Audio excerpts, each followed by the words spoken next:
Hello everyone, मैं Amarjeet Kumar physics teacher. आज का जो वीडियो है हम लोग पढ़ने वाले हैं vector form of electric field. क्या पढ़ेंगे? Vector form of electric field. इसके प्रीवियस वीडियो जो था उसमें हम लोग थोड़ा सा वेक्टर फॉर्म के बारे में बताया था, उस पर कोई क्वेश्चन नहीं करवाया गया था। तो आज जो है उसका डिटेल है और इसके ऊपर एक दो क्वेश्चन न्यूमेरिकल भी हम लोग कर लेंगे ताकि कंसेप्ट अच्छा से क्लियर हो जाए। और कहना ये है कि अगर प्रीवियस लेक्चर को आप नहीं देखे हैं तो डायरेक्ट यहाँ पे ना आइए, है ना, यानी कि इस वीडियो को नहीं देखिए, आप प्रीवियस को देख करके आइए, अच्छा रहेगा आपके लिए, आसानी से सब कुछ समझ में आएगा सिंपल लैंग्वेज में। चलिए, तो हम बात करने जा रहे हैं कि vector form of electric field. देखो, इलेक्ट्रोस्टैटिक में हम लोग इलेक्ट्रिक फोर्स के बारे में बहुत अच्छा से डिटेल किए थे और उस समय vector form of Coulomb's law भी पढ़े थे। देखो, एक चीज़ और बता दें आपको कि जितना आपका कंसेप्ट बेहतर है फोर्स के प्रति, उतना ही अच्छा आपको इलेक्ट्रिक फील्ड के अच्छा लगेगा, है ना। इसका भी कंसेप्ट उसी तरह से रहेगा, सेम टू सेम है, थोड़ा बहुत माइनर चेंज होता है, लेकिन अधिकतर जो कंसेप्ट है वो मिलता जुलता है। किससे? कूलम्ब्स लॉ से। तो आज चलिए ध्यान देते हैं vector form of electric field के बारे में। तो सबसे पहले एक एक्सिस बनाते हैं, कोऑर्डिनेट सिस्टम बनाने का कोशिश करते हैं, कार्टेशियन कोऑर्डिनेट, जिसमें कि हम लोग तीनों डायमेंशन पे बात करेंगे। ठीक, ये मान लो एक्स एक्सिस है और ये मान लो वाई एक्सिस है, और ये एक्स एक्सिस और वाई एक्सिस जहाँ मिला वहाँ ओरिजिन, और जेड एक्सिस यहाँ से इधर है, ये भी मान लेते हैं। अब देखिए, एक चार्ज जो है वो Q इस पोजीशन पे रखा हुआ है। इस पोजीशन पे Q चार्ज जो रखा हुआ है उसका पोजीशन वेक्टर हम बना लिए, ओरिजिन से मान लेते हैं R1। ठीक, R1 क्या है? पोजीशन वेक्टर है, किसका? Q चार्ज का। यहाँ तक कोई दिक्कत नहीं। एक पॉइंट हम कंसीडर करते हैं यहाँ पे P, और इस P पॉइंट का जो पोजीशन वेक्टर हम मानते हैं, P पॉइंट का जो पोजीशन वेक्टर हम मानते हैं वो है R2। उसके बाद ये जो Q चार्ज जिस जगह पे रखा हुआ है उसका कोऑर्डिनेट हम ले लेते हैं x1, y1, z1। आपको पहले बता दिए हैं कि इसमें तीनों एक्सिस शामिल है ना। और ये जो P पॉइंट है उसका कोऑर्डिनेट हम कुछ समय के लिए मान लेते हैं x2, y2, z2। कोई परेशानी यहाँ पे नहीं है। अब ध्यान दीजिए, ये Q चार्ज है और इसी का इलेक्ट्रिक फील्ड के बारे में हमें P पॉइंट पे कितना लग रहा है ये पता करना है। यानी कि हमारा जो इंटरेस्ट है किस चार्ज का इलेक्ट्रिक फील्ड जानने का? Q चार्ज का। तो ये Q चार्ज जो है वो सोर्स चार्ज हो गया, और जिस पॉइंट पे हमें इसका इलेक्ट्रिक फील्ड निकालना है, पता करना है, वो पॉइंट क्या है? P है। ठीक, तो क्या करेंगे? इलेक्ट्रिक फील्ड किसी भी पॉइंट पे निकालना होता है तो हम सबसे पहले टेस्ट चार्ज को रखते हैं। तो ठीक वही काम हम करेंगे कि यहाँ पे हम एक टेस्ट चार्ज को लाने वाले हैं जो कि क्या है? Q नोट है,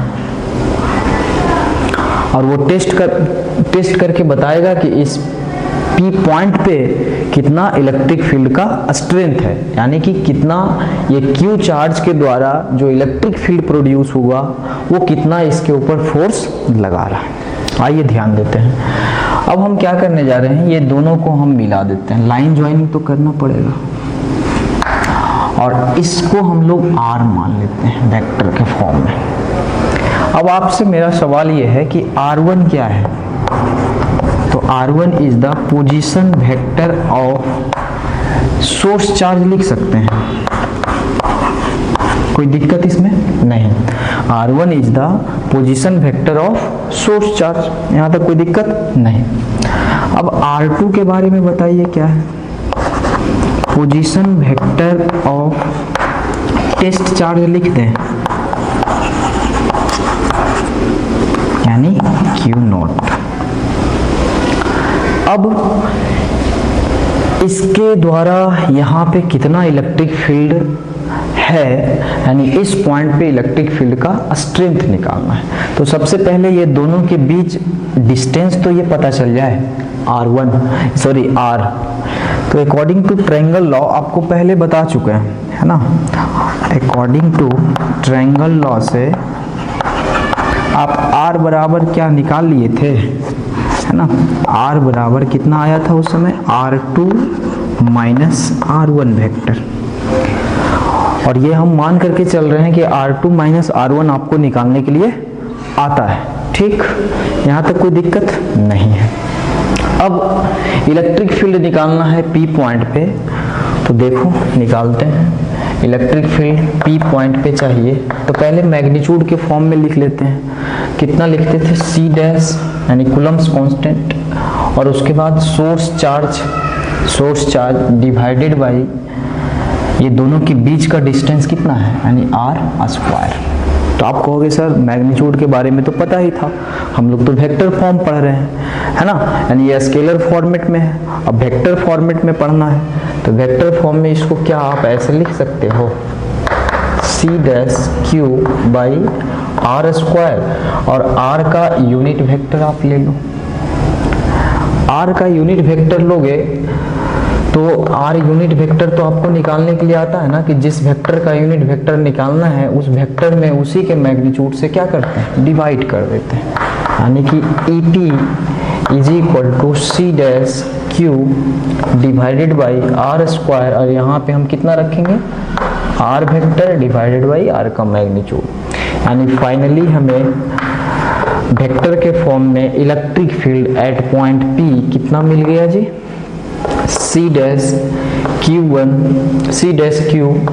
R vector divided by R का Q हो गया। अब एक बात और आपसे पूछ रहे हैं, R वेक्टर निकालने के लिए आता है, ये R2 को हम कैसे लिख सकते हैं, अगर x y z के फॉर्म में दिया हुआ है तो R2 को कैसे लिखेंगे, बताओ, सब लोग बता सकते हो तो बताओ। हम R2 को इस तरह से लिख सकते हैं, x1 I cap plus y1 j cap plus z1 k cap. और R1 को कैसे लिख सकते हैं, R1 को आप लिख सकते हो, देखो R1, एक मिनट कुछ गड़बड़ी तो नहीं हुआ, हाँ देखो R2 है ना, तो R2 का पोजीशन वेक्टर लिख रहे हैं, तो यहाँ पे हम क्या करने वाले हैं, R2 है तो R2 देखो ये है पोजीशन वेक्टर, इसका कोऑर्डिनेट को कैसे लिखोगे, तो x2 I cap plus y2 j cap plus z2 k cap, है ना, थोड़ा सा करेक्ट कर लेना।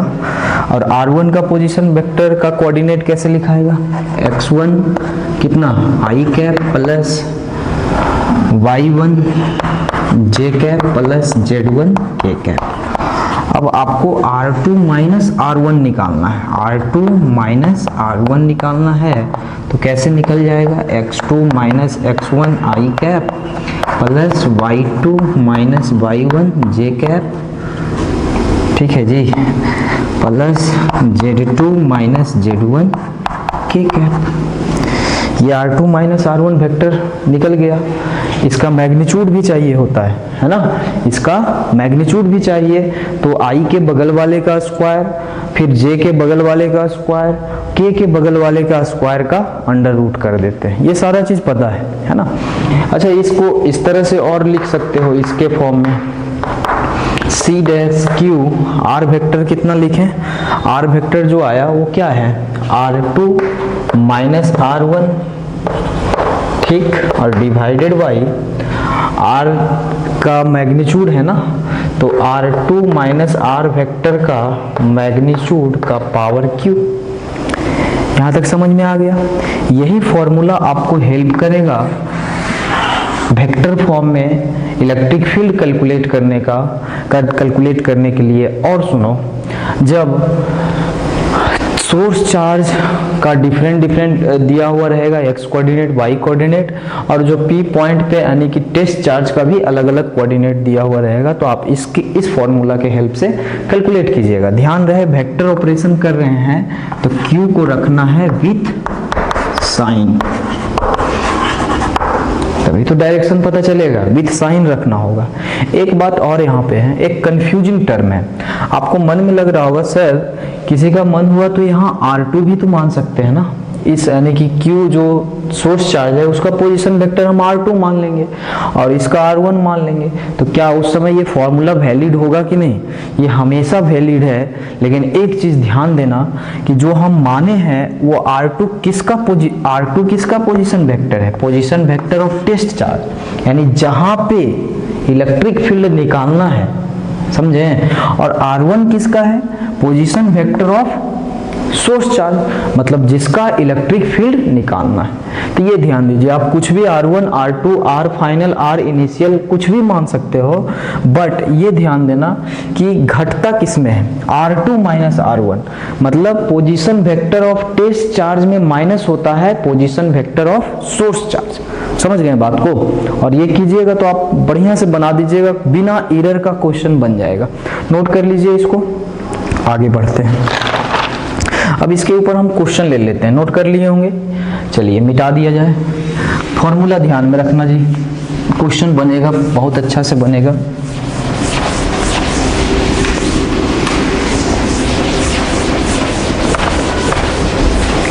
क्वेश्चन ये है कि a charge of -2 coulomb, question है a charge of -2 coulomb is placed at, कितना कोऑर्डिनेट दिया हुआ है?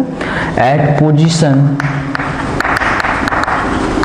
2 मीटर, 3 मीटर, 4 मीटर, यानी ये x कोऑर्डिनेट, ये y है, ये कौन सा है? z कोऑर्डिनेट, ठीक। Then find electric field at point P, at point P, और P का जो पोजीशन वेक्टर दिया है 7 मीटर, 8 मीटर, 9 मीटर, ठीक। यही तो क्वेश्चन है, बिल्कुल सही। अब इसका सॉल्यूशन आप लोग कीजिए, पहले पॉज करके, उसके बाद हम अब करते हैं सॉल्यूशन, ध्यान रहे। अब सोर्स चार्ज तो ये है, यानी Q का वैल्यू जो सोर्स चार्ज है वो -2 कूलम है। इसमें आपको ये पता करना है R1 कौन है और R2 कौन है ना? बड़ी जिम्मेवारी, सबसे बड़ा रिस्पॉन्सिबिलिटी जो है वो R1 और R2 को पता करना है। वो मिला तो सब कुछ आपके हाथ में। अब बोलो R2 किसको लिखें, बताओ आप लोग। R2 आप उसको लिखोगे जहां पे क्या कर रहा है? इलेक्ट्रिक फील्ड निकालना है, मतलब position vector of test charge. तो देखो ना, P पॉइंट पे निकालना है तो P पॉइंट पे टेस्ट चार्ज को रखेंगे, तो P का आपको क्या निकालना है? P का क्या निकालना है? यानी कि P पॉइंट पे आपको इलेक्ट्रिक फील्ड निकालना है। इट मीन्स R2 जो है वो पोजीशन वेक्टर रिप्रेजेंट करेगा P पॉइंट का। तो अब इसको लिख दो, क्या लिखेंगे? 7i cap plus 8j cap plus 9k cap. तो आप ये भी तो बोल सकते हैं सर ये मीटर में लिखा हुआ है, i j k कैप में क्यों लिखे? वेक्टर के फॉर्म में लिख रहे हैं, है ना? ये सब आपको 11th में ही बताया गया है, पोजीशन वेक्टर, डिस्प्लेसमेंट वेक्टर। अगर उस समय अगर नहीं पढ़े होंगे तो आपको इलेक्ट्रोस्टैटिक में फोर्स में भी बताया गया है। तो प्रीवियस वीडियो एकदम जरूर देखिए। चलिए ये R2 हो गया। अब R1 के बारे में बताओ। तो ये पोजीशन वेक्टर किसका है? सोर्स चार्ज का। तो सोर्स चार्ज कहाँ पे है जी? 2, 3, 4 मीटर पे। तो 2i cap plus 3j cap plus 4k cap. अब आपको निकालना है R2 minus R1, R2 minus R1, है ना? तो इसको माइनस कर देंगे, है ना? माइनस लगा देंगे, उसके बाद माइनस करो, वही चाइना मेथड से डायरेक्ट माइनस करते जाओ। i को i के साथ, j को j के साथ, k को k के साथ। तो 7 में 2 गया, कितना बचा? 5i कैप प्लस 8 में 3 गया, कितना बचा? 5j कैप प्लस 9 में 4 गया, कितना बचा? 5k cap. ये R2 माइनस R1 आ गया। लेकिन आपको पता है कि R2 vector minus R1 vector के साथ साथ इसका मैग्नीट्यूड भी यूज होता है, यानी कि R2 vector minus R1 vector का मैग्नीट्यूड भी चाहिए। तो क्या है? अंडर रूट i के बगल वाले का स्क्वायर प्लस j के बगल वाले का स्क्वायर प्लस k के बगल वाले का स्क्वायर। निकालें तो कितना आ जाएगा? 5√3। ठीक, ये किसका वैल्यू निकला? तो R2 माइनस R1 वेक्टर के मैग्नीट्यूड का। ये सब हम मटेरियल तैयार कर लिए। है ना, जो फॉर्मूला में लगने वाला है। अब इलेक्ट्रिक फील्ड निकालना है P पॉइंट पे वेक्टर फॉर्म में, तो C डैश Q और क्या होता है R2 minus R1 vector divided by R2 minus R1 vector के मैग्नीट्यूड का होल क्यूब, यही होता है। ठीक, कोई दिक्कत यहाँ तक नहीं होना चाहिए। अब सुनिए, थोड़ा सा ध्यान दीजिएगा, क्वेश्चन दिया हुआ है और ये हमने यहाँ तक डाटा तैयार कर लिया। अब वैल्यू को पुट करना है, तो वैल्यू क्या पुट करेंगे, C डैश का वैल्यू कितना होता है ना, C डैश ही रहने जो, ऐसे 1/4 पाई एप्सिलॉन नोट भी लिखना होगा अगर ये स्पेस में सारा काम हो रहा है तो। ऐसे कूलम्स कांस्टेंट रहने दो। Q की जगह पे कितना लिखें, -2 कूलम, है ना, -2 कूलम लिख देंगे, -2। और R2 माइनस R1 की जगह पे कितना वैल्यू रखोगे, R2 माइनस R1 की जगह पे ये वैल्यू आप रखोगे, यानी कितना 5i cap plus 5j cap plus 5k cap. अब देखिए डिवाइड, और R2 माइनस R1 के मैग्नीट्यूड कितना निकाल चुके हैं, 5√3 का होल क्यूब, है ना। अब सॉल्व करोगे आंसर आ जाएगा। On solving we get answer. ठीक, तो यहाँ पे ध्यान क्या चीज देना था आपको, R2 के बारे में ध्यान देना था और R1 के बारे में। R2 किसका है, फिर से बता रहे हैं, R2 किसका पोजीशन वेक्टर है, तो R2 जो पोजीशन वेक्टर है वो टेस्ट चार्ज का है, यानी कि जिस पॉइंट पे आपको इलेक्ट्रिक फील्ड निकालना है। R1 किसका पोजीशन वेक्टर है, सोर्स चार्ज का। ठीक, इतना हो गया, समझ में आ गया। अब नेक्स्ट क्वेश्चन की ओर मूव करते हैं। हाँ, तो एक क्वेश्चन देखिए, है ना। क्वेश्चन क्या है कि एक क्यूब है और उसका साइड मान लीजिए A, क्यूब है और साइड उसका क्या है, क्यूब ऑफ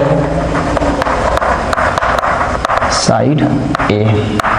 ठीक, क्यूब ऑफ साइड A, सब साइड उसका इक्वल है।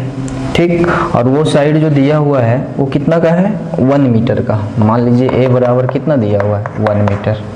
चलिए,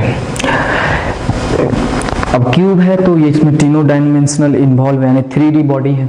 तो कह रहा है कि find electric field at point A B C D E और भी जो है F, है ना, in terms of I J K if source charge placed at origin.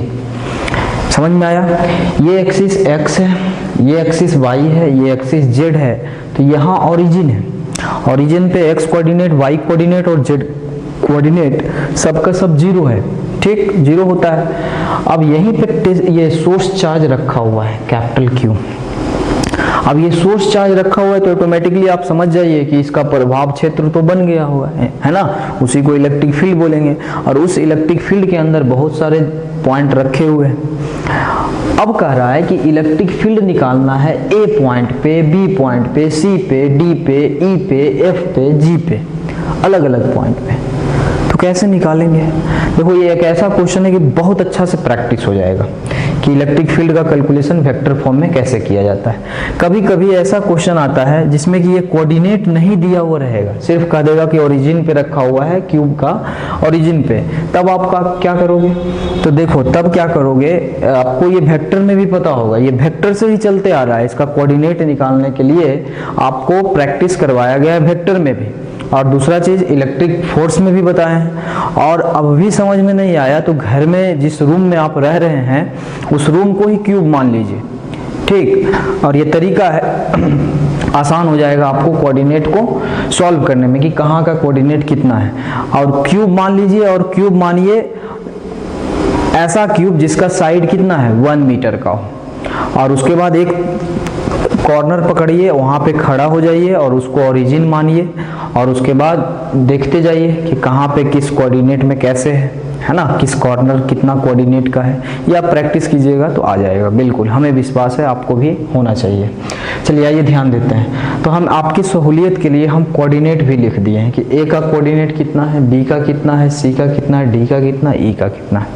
अब इलेक्ट्रिक फील्ड निकालना है, तो first of all electric field हम निकालने जा रहे हैं, पहला जो पॉइंट दिया हुआ है A पे, यानी ए पॉइंट पे इलेक्ट्रिक फील्ड निकालना है। मेरा टारगेट इलेक्ट्रिक फील्ड निकालना है ए पॉइंट पे। फॉर्मूला तो वही है ना, C dash Q R2 minus R1 vector divided by, थोड़ा सा अच्छा से लिख देते हैं, R2 माइनस R1 वेक्टर के मैग्नीट्यूड का होल क्यूब। यही फॉर्मूला है आपके लिए, है ना। अब सुनिए, यही निकालना है electric field at point A, electric field at point A. अब सब कुछ लग रहा है कि सही है ना। Q का वैल्यू पता होगा, R2 और R1 का वैल्यू निकालना है। फिर याद कीजिए कि R2 किसका पोजीशन वेक्टर है, R2 किसका पोजीशन वेक्टर है, तो टेस्ट चार्ज का। टेस्ट चार्ज मतलब जिस पॉइंट पे आपको इलेक्ट्रिक फील्ड, अरे इस पॉइंट पे निकालना है तो यही ना टेस्ट चार्ज लेकर के आएंगे जी। तो इस पॉइंट का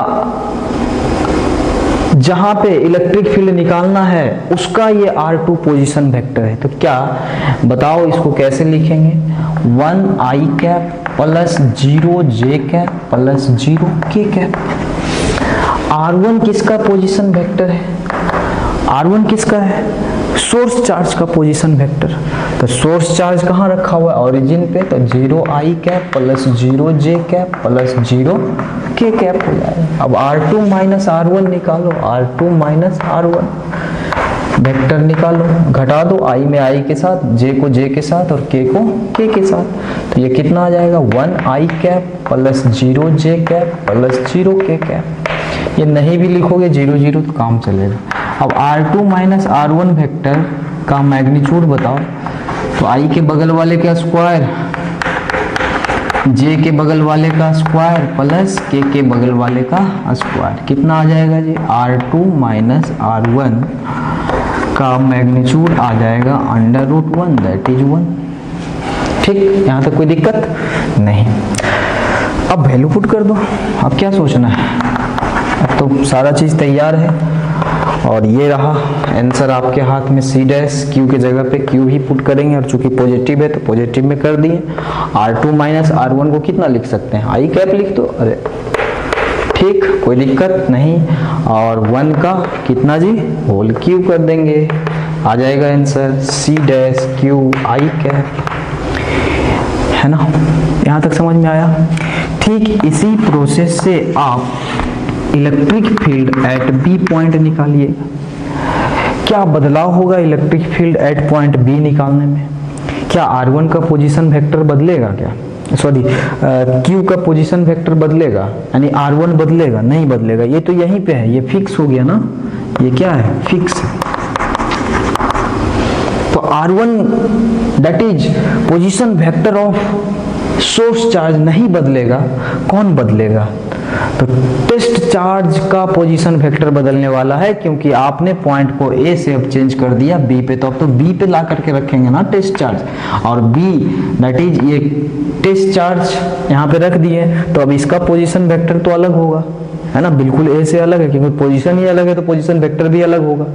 ठीक उसी तरह से बी का निकाल लीजिएगा, सी का, डी का, ई का, एफ का, है ना, आप निकाल सकते हो, इतना बिलीव होना चाहिए आपके ऊपर, है ना, हमको और आपको भी अपने ऊपर बिलीव होना चाहिए। कोई दिक्कत यहाँ पे तो नहीं होना चाहिए। एक बार फिर से रिपीट कर दें क्या, देखो ये तो फॉर्मूला है, चलिए ये तो इसके लिए मटेरियल जो तैयार करना है उसमें R2 और R1 पे ध्यान देना। R2 बता चुके हैं, position vector of test charge, यानी कि जहां पे इलेक्ट्रिक फील्ड निकालना है वहीं ना रखते हो टेस्ट चार्ज, चलिए ठीक। और R1 क्या है, position vector of source charge, तो उसके बाद तो आप जानते हो सारा काम करने के लिए। ठीक उसी तरह से electric field at point B, C, D ऐसे करके निकाल लो। देखो एक बात और हमें कहना है कि जितना हम प्रैक्टिस के लिए क्वेश्चन दिए थे, जितना प्रैक्टिस के लिए आप क्वेश्चन आपके ग्रुप पे भी सेंड किया गया था और क्लासरूम में भी बताया गया था, उतना आप इलेक्ट्रिक फील्ड के लिए भी प्रैक्टिस करो। जितना इलेक्ट्रिक फोर्स में क्वेश्चन का प्रैक्टिस किए थे अलग अलग डिफरेंट टाइप का, उतना किसके लिए करो, इलेक्ट्रिक फील्ड के लिए भी करो। दोनों में बहुत कम का डिफरेंस है ना। यहाँ पे सारा देखो, एक बार जाकर के बढ़िया से घर में पढ़ेगा तो बहुत आसान हो जाएगा सारा चीज, बात समझ में आ रहा है? तो इस वीडियो में इतना ही। अगला जो टॉपिक हम लोग स्टार्ट करेंगे वो principle of superposition. Thank you.